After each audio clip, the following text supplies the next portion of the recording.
అయితే ఈసారి ZPTC MPTC ఎన్నికల్లో బీసీ పార్టీ రంగంలోకి దిగబోతా ఉంది. బీసీ ప్రజలారా, బీసీలారా, మీకు తెలుసు కదా 42% ఎంత నేను ఏది చెప్పినో అక్షరం పొల్లుపోకుండా అదే బరాబర్ అదే జరిగింది.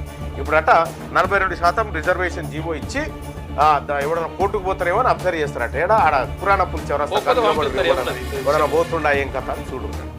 ఎన్ని బంద్ చేయరు డ్రామాలు, ఇంకెన్ని రోజులు చేస్తారు ఈ డ్రామాలు తెలివయా మాకు. మేము బీసీలము, మమ్మల్ని ఎన్ని రోజులు మభ్య పెడతారు? 7 దశాబ్దాల నుంచి మభ్య పెట్టుకుంటూ వస్తూ ఉన్నారు మమ్మల్ని. ఇది 8వ దశాబ్దము. ఇంకానా నెవర్. ఈ లోకల్ బాడీ ఎన్నికలు పక్కా బీసీలయ్యాయి.